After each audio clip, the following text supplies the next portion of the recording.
Hey, good evening, everybody, and welcome to another episode of Rolling with Same Bet. Now, we'll get to the tables in just a few minutes, but I need to set some things up for you. This is unscripted. I normally have a little teleprompter with some bullet points or something that I'll talk about, but this is kind of free speech, and I want it to be natural and kind of from the heart. So, the reason I wanted to put today's video out is May is Mental Health Awareness Month, and here it is, the end of May, and I haven't done anything to support it. Well, I follow Tim Lawson from the Bettor Life and his podcast, and he's devoted the last several episodes to mental health awareness and getting people who are in the gambling community to talk a little bit about some of their mental health issues. Now, mine are probably trivial compared to everybody else, but I'm going to be vulnerable for a minute and I'm going to talk about it. So here it is. If you've been following me for any amount of time, you know that I'm a low roller. I don't like betting large amounts of money. I don't like putting all that risk. I prefer to grind out a win. A friend of mine, George from CY, and a couple of other good friends have been urging me to get off the porch, is how they put it. So get into the game. You're good enough. You can do this. So they've been encouraging me to change how I place my money at risk. So if you're a grinder, and you have, let's say, $22 inside on a $5 table, or $44. Let's just say $44 inside on a $10 table, right? So you're going to need, what, 3-4 wins to break even? Well, the challenge was for me to put more money at risk up front and regress down. Valid strategy, very valid. But having a large amount of money on the table at one time makes me nervous.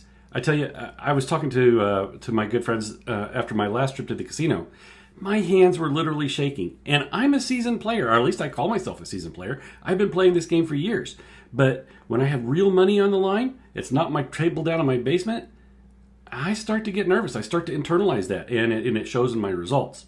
So, taking George's advice, and I put $270 across, okay? It's a $25 4 and 10, a $50 5 and 9, $60 6 and 8. Okay, $10 pass line. The idea is take 2 hits and regress down to whatever you want. And in today's video, I regress down to $44 inside and do a collect and press. Now, you're going to see this in the video here in just a few minutes that my performance is not good. And I attribute a lot of that to the crap in the trap. When I'm relaxed, when I'm not really betting, I'm basically just having some fun. That's when I get the 20 and 30 rolls. But today, you're going to see something different. And again, I think it's because of some of the mental awareness. So, like I said, I do not mean to compare my anxiety to any of the real issues that people might be having.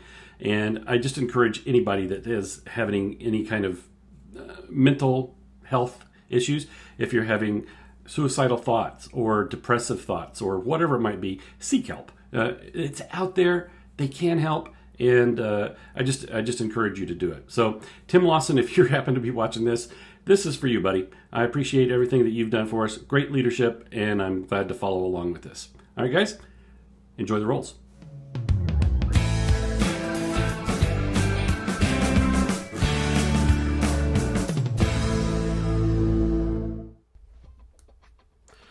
All right, so here we go. $300 bankroll, and I'm trying to establish a point. Now, $300 is probably the max that I would normally buy in for, on a Friday night. All right, so we've got a 12 on the come out roll. We're going to lose that pass line bet. So the $300. And, my goal usually is to last as long as I can, make 15, 20% and call it good. So, on a $300 bankroll, if I cash out with an extra $60, I consider that a good night. But like I said in the intro, George and my other good friends, they're trying to get me to rethink a little bit of how I'm putting my money at risk and see what we can do. All right, so that's going to be a 5. We're going to set the point to the 5. Now you can see up at the top, you can see my bets are actually off to the side of the screen. We've got a $25 4 and 10, $50 5 and 9, and a $60 6 and 8. The idea here is we're going to shift the risk to 2 rolls. So we're going to collect 2 rolls, and then we're going to regress down. All right, let's see what happens here. All right, that's a 3. Nothing's going to happen there. So I don't have any money in the field. No horn bets. And this is the scary spot, guys. So out of my $300 bankroll, $270 at risk, actually $280 with that pass line bet. If I lose now, it's game over. And we either go home or, my wife likes to play slots. Okay, we're lucky. You got an 8. So we're going to collect $70. Yeah, so my wife likes to play slots, and she likes to play for hours. So risking this kind of money early in the night is dangerous. And it would create a lot of anxiety for me if I were to really play this. So, this is an effort to, relax a little bit, get used to it, prove that it can work, and see how it goes. That must have been my second hand. I must have missed something there. So what I'm doing right now is the bets up on the top, where you see the place bets normally are, turning those off, just so I don't have to reset them every single time. And those bets in the field, basically it's the inside numbers, 5, 6, 8, and 9, and I've regressed down to $44. So we've made some money. We reinvested a little bit of it, but my initial bankroll's intact, and I'm up a few bucks. Let's see how we do. Nice. Aces. Okay, that hit the landing zone smack dab in the middle there. All right, talking about the layout real quick. You see up at the very top, you see the Craps Nation tracker. So we were tracking our rolls. The gray bar, gosh, I could get this wrong. I'm not even going to say it, but you can see how many times I've rolled a 2, a 3, a 5, and so on and so forth. Over in the far right-hand side, it tells you how many rolls we're in. And along with the SRR and the SOR key performance indicators. A 9. Okay, so we're going to collect on that 9. Now, let's see if I actually collect it. So we regressed down. We made some money. You could go immediately into a press and collect, but I sometimes will collect a couple of times. I'll do the same bet for a few times, just to collect a few, because I know my SRR is around 6 to 7. Sometimes it's 8. If I'm on a good streak here. I'm sorry, I'm just watching what I'm doing there. But anyways, what I'm trying to say is I know my rolls are limited. The end is near. So I want to take some money off of that table. All right, that's going to be a 1, 3, 4. We're not going to collect anything on that. I don't have anything on the 4 or the 10.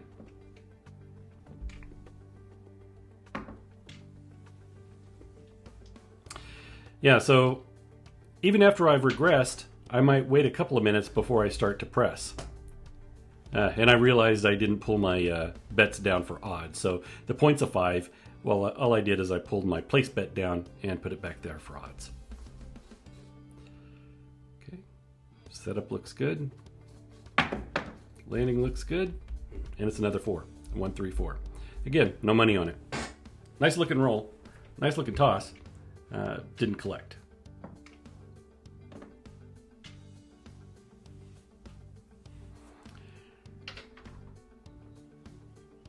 All right, I am using the 3V set.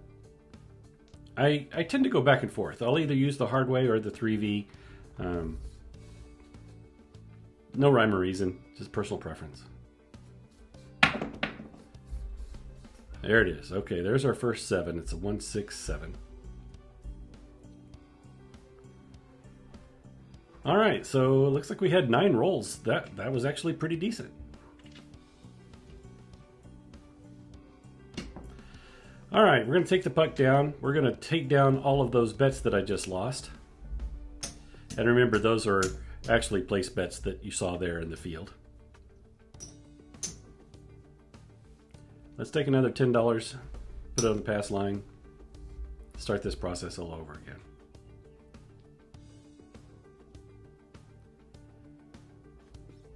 Okay, there's the grip. Here we go. All right, we're going to set the point to 6. Now we're at that point again where it's stressful.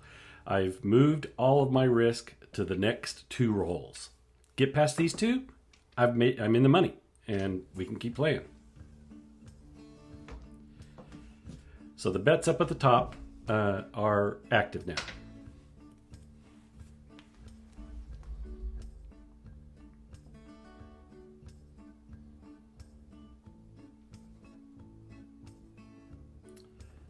And if you've watched some of my videos, you might see that I'm gripping things just a little bit different. I'll go into that here in a second. All right, 145. We're going to collect $60 on that $50 place bet. Yeah, so let's see if I can show you. So here's the dice. I'm pinching it with the middle finger, and then I'm coming in with my other 2. What I've discovered is my pickup, that my ring finger and index finger, I've been putting too much pressure if I try to grip it like that. So in an effort to be a little bit lighter touch, I'll grip it with the middle finger first and then come in and see how that works for me. All right, this is roll number 2 and it's a 5. Okay, we survived another round. So that's going to be another $60 win. All right, that's a 145.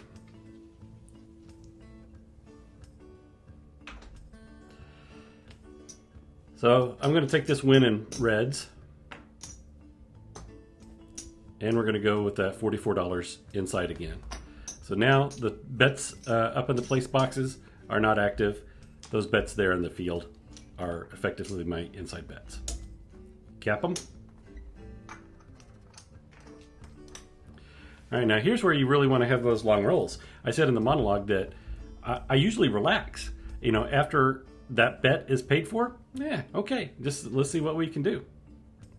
So here's where I would normally go on a really long run. Dice are out.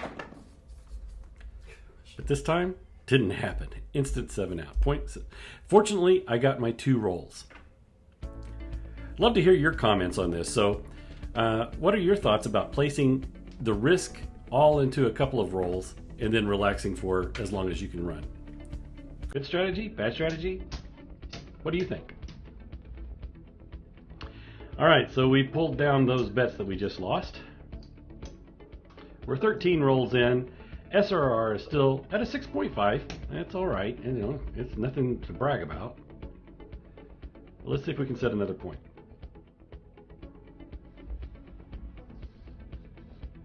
Dice are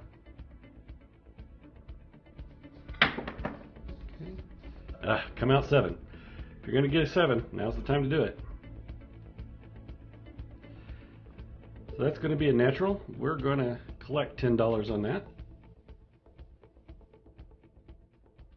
Take a look at my SRR up in the upper right hand corner. So we went from a 6 down to 3.5.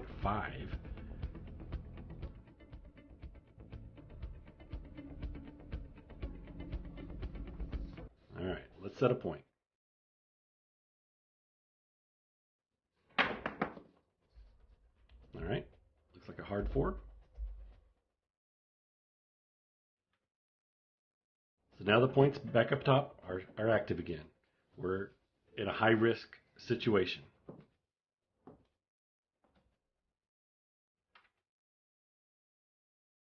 Now at this point, I don't believe I've won enough to cover $270 loss. So at this point, we really still are at a high risk situation.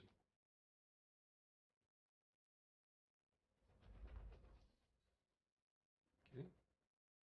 Find my landing zone, let them go. Boxcars. All right, so now here I really am getting stressed. So, you know, I rolled a 4 and rolled a 12. I know that I need 2 hits and down, but with each throw of the dice, if I'm not collecting, I'm getting closer to that 7. So I know that, and I start to stress about it, saying, I've got a lot of money up there. Should I regress? Should it be 2 rolls and down? You start to second guess myself. But I stay the course. Here we go. 6. All right, so that's what looks like a 1, 5, 6. There we go. So we're going to collect $70 on that win.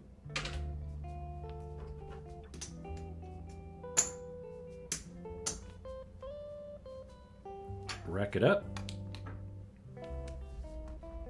And I need one more.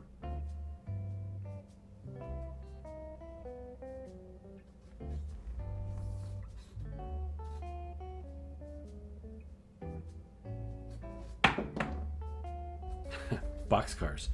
Okay, so seriously, if I were in the casino right now, I most likely would pull those bets down. I wouldn't be able to stand that pressure. That's too much money at risk. I haven't got it covered. I'm 5 rolls in, and I've only collected once. So I know I'm really close to my SRR. I would probably pull it down and wait for the next round. But that's not what I did. And it worked out. Got a 10, hard 10. All right, so I've got $25 on that 10. We're going to collect 50 for 1.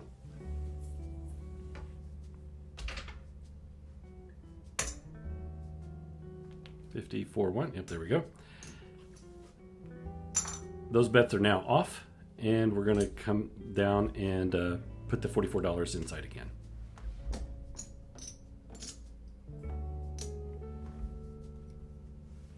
So tell me in the notes, what strategy would you use after you've regressed? You've made anywhere, let's say, you've made anywhere between $100 and $140 depending on the combination of those first 2 wins. What would you regress to on a $10 table?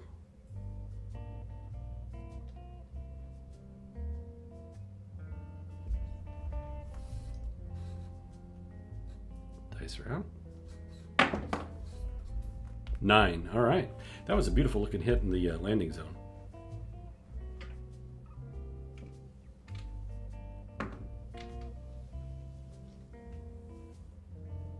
All right, so that 9 is going to win $14. And I should rack it. Yep, there we go.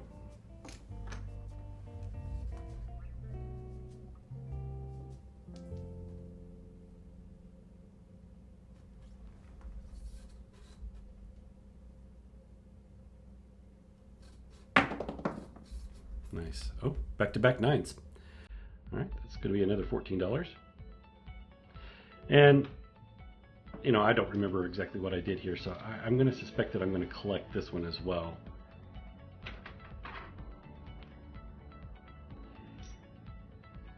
Looks like 15 for 1.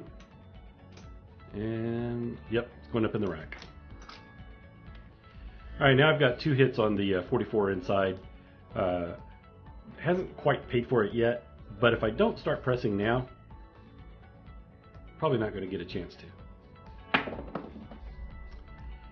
6.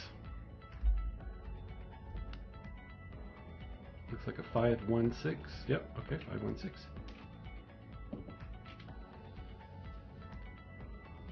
All right, so let's see what I do with this $14.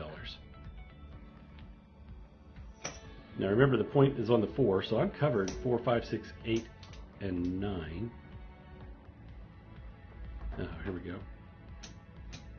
All right, so press the 6 and the 8. And racked a couple of dollars. If I were in the casino, most likely what I would have done with those couple of dollars is those would have gone to dealer bets.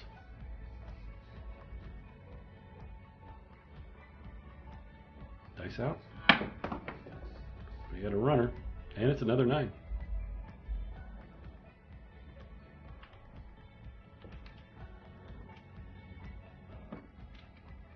All right, I did not press up that 9 yet, so it's going to be another $14 win.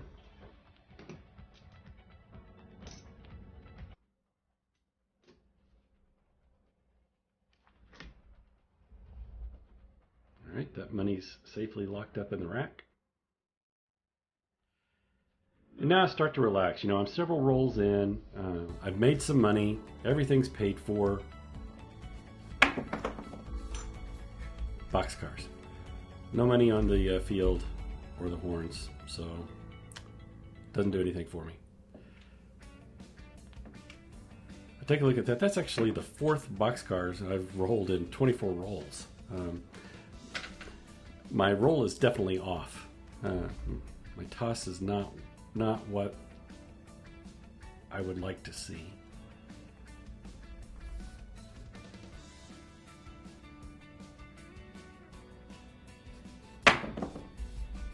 There it is. 7 out.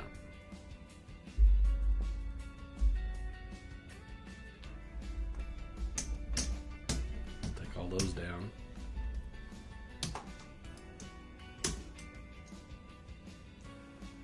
All right, so let's just stop it there. So there's 270. There's 300. So that was my buy-in, $300 buy-in. Let's see what I've got. 1, 2, 3, 4, 5, 15.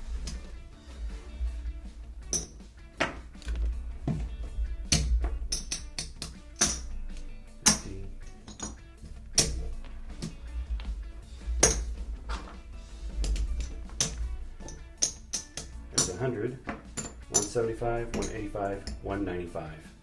So $195 profit.